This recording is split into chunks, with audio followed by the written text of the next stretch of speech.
اللہم صلی علی محمد وعلی آل محمد کما صلیت علی ابراہیم وعلی آل ابراہیم انک حمید مجید اللہم بارک علی محمد وعلی آل محمد کما بارکت علی ابراہیم وعلی آل ابراہیم انک حمید مجید۔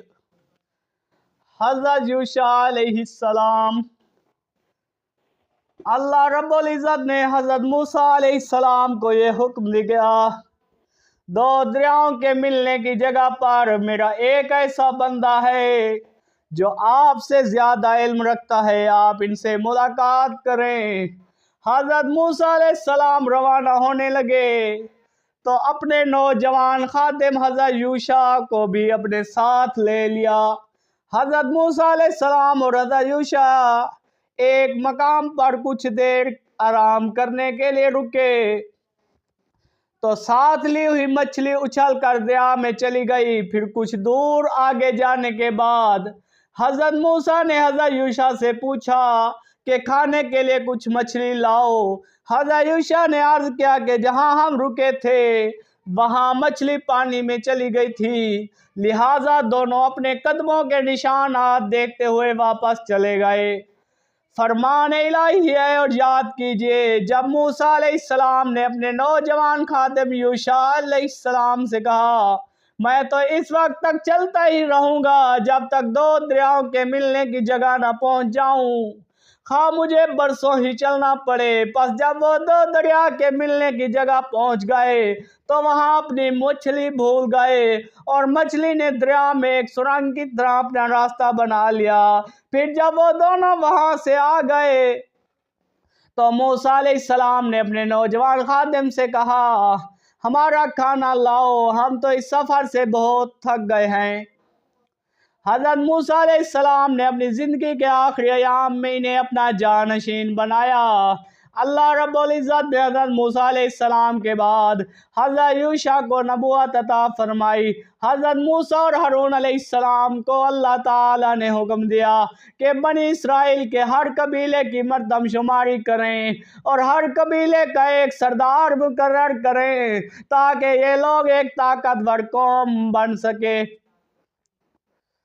اور یہ طاقتور قوم عمالقہ سے مقابلہ کی تیاری کریں جن سے میدان طے سے نکلنے کے بعد مقابلہ ہونے والا ہے۔ چنانچہ انہوں نے بنی اسرائیل کے قبائل کے سردار مقرر کیے اور یوشع علیہ السلام کو تمام قبائل کا سردار بنایا۔ حضرت ہارون علیہ السلام اور حضرت موسیٰ علیہ السلام میدان طے میں ہی فوت ہو گئے تھے۔ ان کی وفات کے بعد بنی اسرائیل کو بیت المقدس لانے والے حضرت یوشع بن نون علیہ السلام تھے۔ حضرت یوشع علیہ السلام کا جہاد اور معجزے کا ظہور۔ اریا ایک خوبصورت شہر تھا جس میں بڑی شاندار عمارتیں تھیں۔ حضرت یوشع نے اپنے فوجیوں کو لے کر اس شہر کا محاصرہ کیا لیکن دشمن مرغوب نہ ہوا۔ آخر کار آپ کی فوج نے شہروں کو چاروں طرف سے گھیر کر نعرہ تکبیر بلند کیا تو شہر کی فصیل چار دیواری ٹوٹ گئی اور وہ اپنی فوجوں کو لے کر فاتحانہ انداز میں شہر میں داخل ہو گئے اور بہت سا مال غنیمت حاصل کیا۔ نبی کریم صلی اللہ علیہ وسلم کی حدیث مبارک ہے، ایک نبی یوشع جہاد کے لیے نکلنے لگے تو انہوں نے اپنی قوم سے فرمایا وہ آدمی میرے ساتھ آئے جس نے نئی نئی شادی کی ہے اور ابھی اپنی بیوی سے ہم بستر نہیں ہوا، وہ بھی میرے ساتھ آئے جس نے کوئی عمارت تعمیر کی ہے لیکن ابھی چھت نہیں ڈالی، وہ بھی میرے ساتھ نہ آئے جس کی بکری یا اونٹنی حاملہ اور وہ بچہ پیدا ہونے کا انتظار کر رہا ہے۔ چنانچہ وہ اپنی فوج کو لے کر جہاد کے لیے نکلے اور شہر کے قریب وہ اس وقت پہنچے جب عصر کا وقت ہو چکا تھا۔ اس نبی نے سورج سے کہا تم بھی اللہ کے حکم کے پابند اور میں بھی، اے اللہ اسے کچھ دیر کے لیے روک دے۔ چنانچہ سورج رکا رہا یہاں تک کہ فتح حاصل ہو گئی۔ جہاد کے بعد انہوں نے مال غنیمت جمع کیا، اسے آگ جلانے کے لیے آئی لیکن جلائے بغیر واپس چلی گئی۔ نبی علیہ السلام نے کہا تم میں سے کس نے خیانت کی ہے، اس لیے تمہارا جہاد قبول نہیں، لہذا ہر قبیلے کا ایک ایک آدمی میرے ہاتھ پر بیعت کرے۔ جب قبیلے کے نمائندے بیعت کرنے کے لیے آئے تو ان میں سے ایک آدمی کا ہاتھ نبی کے ہاتھ سے چپک گیا۔ نبی نے فرمایا تمہارے اندر ہی خیانت ہے، تمہارا پورا قبیلہ مجھ سے بیعت کرے۔ اس قبیلے کے تمام افراد نے بیعت کی تو 3 آدمیوں کے ہاتھ نبی کے ہاتھ سے چپک گئے۔ نبی نے فرمایا خیانت کا مال تمہارے پاس ہے، لہذا لے آؤ۔ وہ گائے کے سر کے برابر سونا لے کر آئے اور اس سونے کو دوسرے مال غنیمت کے ساتھ رکھ دیا گیا۔ آ گئی اور اسے جلا کر چلی گئی، جو جہاد کے قبول ہونے کی علامت تھی۔ آپ صلی اللہ علیہ وسلم نے یہ بھی فرمایا کہ ہم سے پہلے لوگوں کے لیے مال غنیمت حلال نہیں تھا، اللہ تعالیٰ نے ہماری کمزوری دیکھ کر ہمارے لیے حلال کر دیا۔ بلعام بن باور کا واقعہ۔ جب حضرت یوشع علیہ السلام بنی اسرائیل کو لے کر بیت المقدس کو فتح کرنے کے لیے نکلے تو راستے میں بلعام بن باور کا واقعہ پیش آیا۔ یہ آدمی اللہ کا اسم اعظم جانتا تھا جس کے ذریعے سے کی ہوئی ہر دعا قبول ہوتی۔ اس کی قوم نے اس سے مطالبہ کیا کہ موسیٰ اور اس کی قوم کے خلاف بد دعا کرو۔ اس نے انکار کر دیا، لوگوں نے بہت زیادہ اصرار کیا، آخر کار یہ اپنی گدی پر سوار ہو کر بنی اسرائیل کے لشکر کی طرف چل پڑا۔ جب وہ قریب پہنچا تو گدی بیٹھ گئی، اس نے اسے کھڑا کرنے کی بہت کوشش کی لیکن وہ کھڑی ہو کر پھر پیٹ بیٹھ جاتی۔ آخر کار قدرت الہی سے گدی بولی کہ اے بلعام تو کہاں جا رہا ہے؟ کیا تو نہیں دیکھ رہا کہ فرشتے مجھے اس طرف جانے سے روک رہے ہیں؟ کیا تو اللہ کے نبی اور مومنوں کے خلاف بد دعا کرے گا؟ وہ پھر بھی گدی سے نیچے نہ اترا اور اسے مار پیٹ کر آگے چلانے کی کوشش کرتا رہا۔ آخر کار وہ چل پڑی۔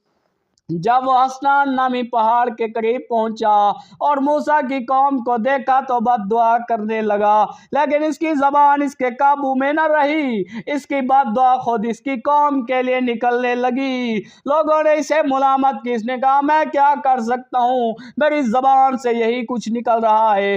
پھر اس کی زبان لمبی ہو کر سینے سے لٹک گئی۔ پھر اس نے قوم سے کہا میری تو دنیا بھی برباد ہو گئی، آخرت بھی۔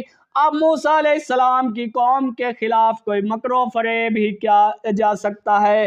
اپنی عورتوں کو خوب زیب و زینت کروا کر کچھ اشیاء دے کر بیچنے کے لیے بنی اسرائیل کے لشکر میں بھیج دو، وہ مردوں کو اپنی طرح مائل کریں گی۔ اگر بنی اسرائیل کا ایک آدمی بھی بدکاری کر لے تو تمہیں لڑنے کی ضرورت ہی نہیں رہے گی۔